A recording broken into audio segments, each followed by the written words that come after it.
সকাল সকাল সকাল মা বিপত্তারিণীর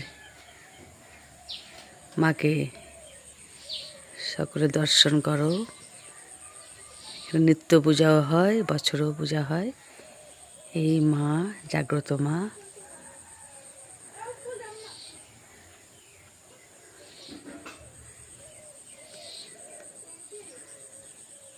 তারপর এখানে ঠাকুর বাসন ধুয়ে রাখা হয়েছে, একটু পরে পুজো টুজো হবে। এই মন্দির, এই যে মায়ের মন্দিরের কাছে এই গাছটা হয়েছে।